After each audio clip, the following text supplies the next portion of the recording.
Hi everyone, this is Roshan Gajral. I'm presenting the paper Application Level Autonomic Hardware to Predict and Preempt Software Attacks on Industrial Control Systems for CS 6263 Introduction to Cyber Physical Security. The authors of these papers were Lee W. Lerner, Zane R. Franklin, William T. Bowman, and Cameron D. Patterson Bradley. They are all from the Department of Electrical and Computer Engineering at Virginia Tech. This paper was presented at the 2014 44th Annual IEEE IFIP International Conference on Dependable Systems and Networks. Our world is increasingly becoming automated, sophisticated, and more complex with new emerging technologies every day, and this greatly increases the risks and threats on physical control systems. The scale of threat to cyber-physical systems are very big.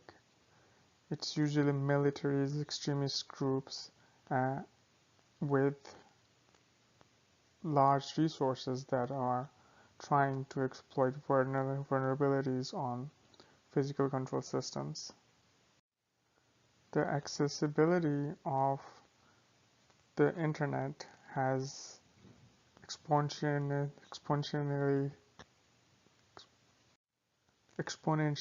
increased the risks. Anyone with computer access can now create exploits and attacks on cyber-physical systems. Zero-day exploits and other tools are on sale online as well.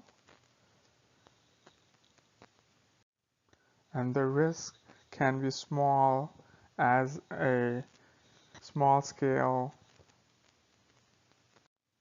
plant or as big as an entire electric grid or even a nuclear power plant. Because of these risks and the increase in the sophistication of attacks, we need to come up with newer creative ways to defend against these systems and attacks.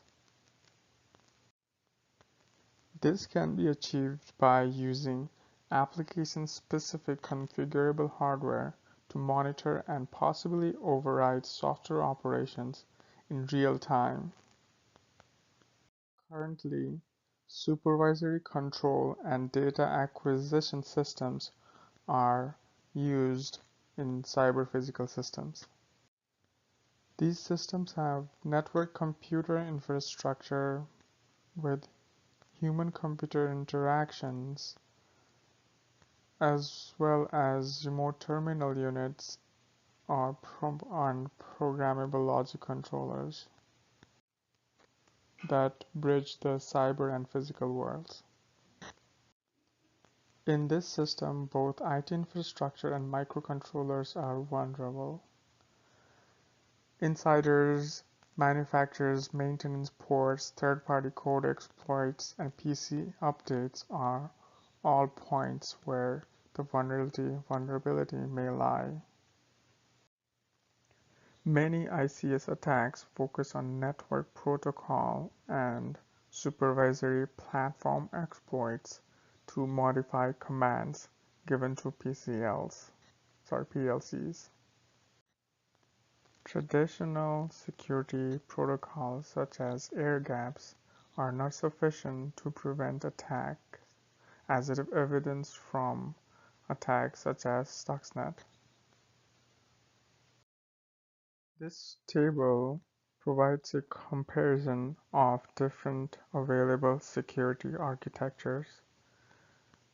The first one is the standard single software kernel. Second is trusted execution environment such as ARM, Trust Zone, that provides a normal zone and a secure zone, and the third is TECEP that adds a secure zone with application-specific autonomic hardware and software. As you can see, TCEP has a lot of advantages over other security architectures, including it does a formal analysis of hardware monitors. In TCEP, hardware and software are fully isolated, as well as secure zone software cannot be remotely updated. This prevents any remote exploits from attackers. It also has prediction capabilities which can predict attacks and securely bootload from a secure zone sandbox memory from external flash. We will discuss more about this in the next slides. TECEP is acronym for Trust Enhancement of Critical Embedded Processes. The system diagram specification of TECEP can be seen on the right. TECEP uses configurable hardware and uses redundancy to cope with sensor faults. It also increases stability by preserving a backup controller. The backup controller is activated in cases of attacks. This is important because, as cited on the paper, the main attack vector to be mitigated is unsanctioned use of a network for the purpose of sending new commands or software to a PLC while perhaps simultaneously reporting normal operating status to human operators. Control system engineers commonly use the modern based design steps outlined with transparent boxes in the figure. This is a diagram of the platform components for TECEP.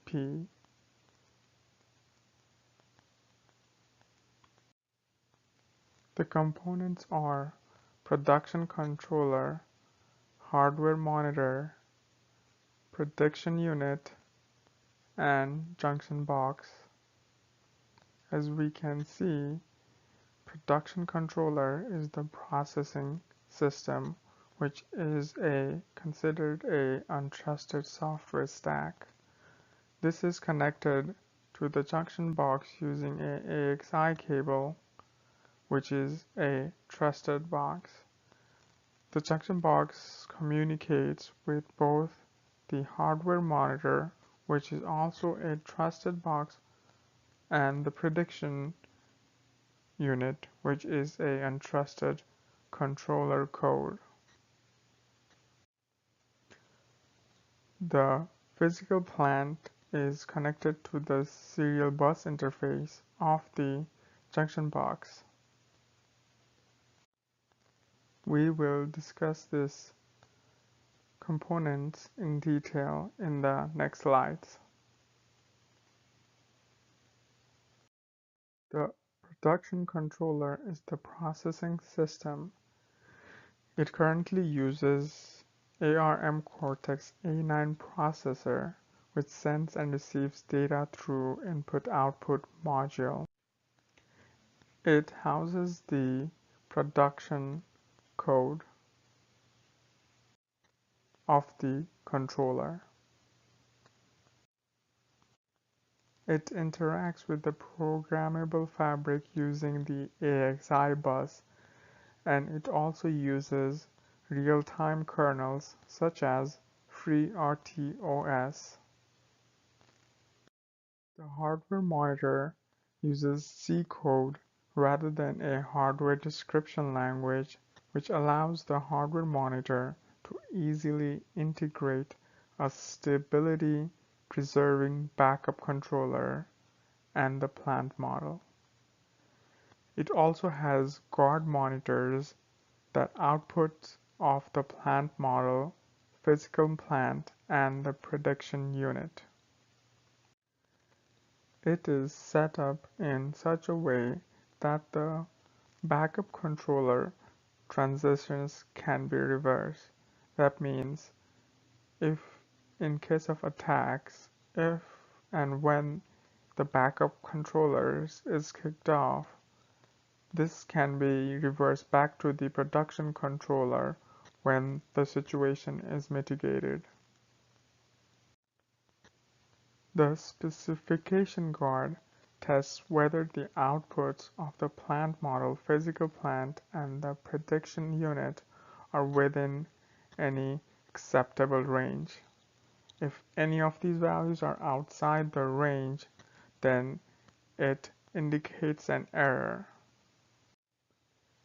and the backup controller overrides the production controller. Prediction unit is part of the programmable logic. It contains a copy of the production controller, the model of the plant, and input-output module. The prediction unit works when the production controller forwards MTU commands to the prediction unit. This allows the prediction unit to preview attacks and intervene. The 4 modes of operations that are available in the prediction unit are save, restore, normal, and accelerate. Once the prediction unit gets the start signal from the junction box, it runs the closed loop in the normal mode. Then the state is saved and the closed loop is again rerun in an accelerated mode. After this is completed, the accelerated state of the model is passed back to the AXI bus. The production controller, physical plant, prediction unit, and the hardware monitor are connected via a junction box. This box contains all connections between modules in the system. It manages the system's flow of control.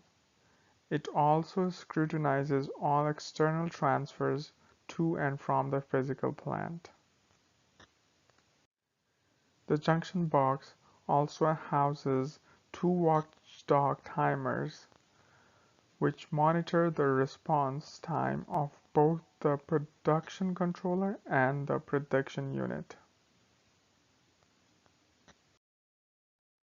This graph shows what happens when a malware attempts to drive a plant's output to its maximum and beyond its maximum threshold. As we can see, a malware attack begins around 350 milliseconds, at which point the plant's output increases. The safe limit for this plant is 3.2, which is exceeded at 500 milliseconds right after when the malware is injected. This can cause catastrophic failures in cyber-physical systems. This diagram shows the behavior of the plant after the malware attack has started in a system with prediction and without prediction. As we can see, the dotted red lines show the behavior without prediction. As we can see, when the malware attack happens at around 350 milliseconds, the malware is able to spike the plant output over 3.2, at which point before being corrected by the backup controller. In comparison to that, the system with prediction, as denoted by the blue line, will run the instructions before sending it. So it actually kicks off the malware, and the backup controller even before the attack happens. So the backup controller starts running around 300 milliseconds when the malware actually starts. This prevents any harm that can be done by a fractional increase in the plant's output above the threshold, even for a fraction of a time. This diagram shows how this controller would, the backup controller would first be triggered when the malware starts, and also it will resume to or kick back to the production controller once the malware ends. So there is no need to reset any systems and other overhead associated with controlling of the malware. This is especially helpful in situations like denial of service attacks, which are done in small bursts of time. So, as a result of this paper, we can conclude that rigorous verification of application-specific hardware can counter software reconfiguration attacks. Also, if C is used for all application-specific software and hardware implemented functions, it increases the maintainability and the security of the software. Also, any practical application in a electromechanical physical plant where non-ideal effects such as noise, disturbances, and actuarial limitations are present is being done currently.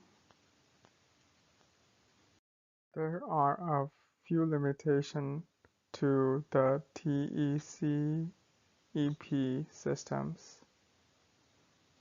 While inability to remotely update TEC-EP logic can be considered as a limitation, it is also a security asset in that it cannot be modified from any remote location.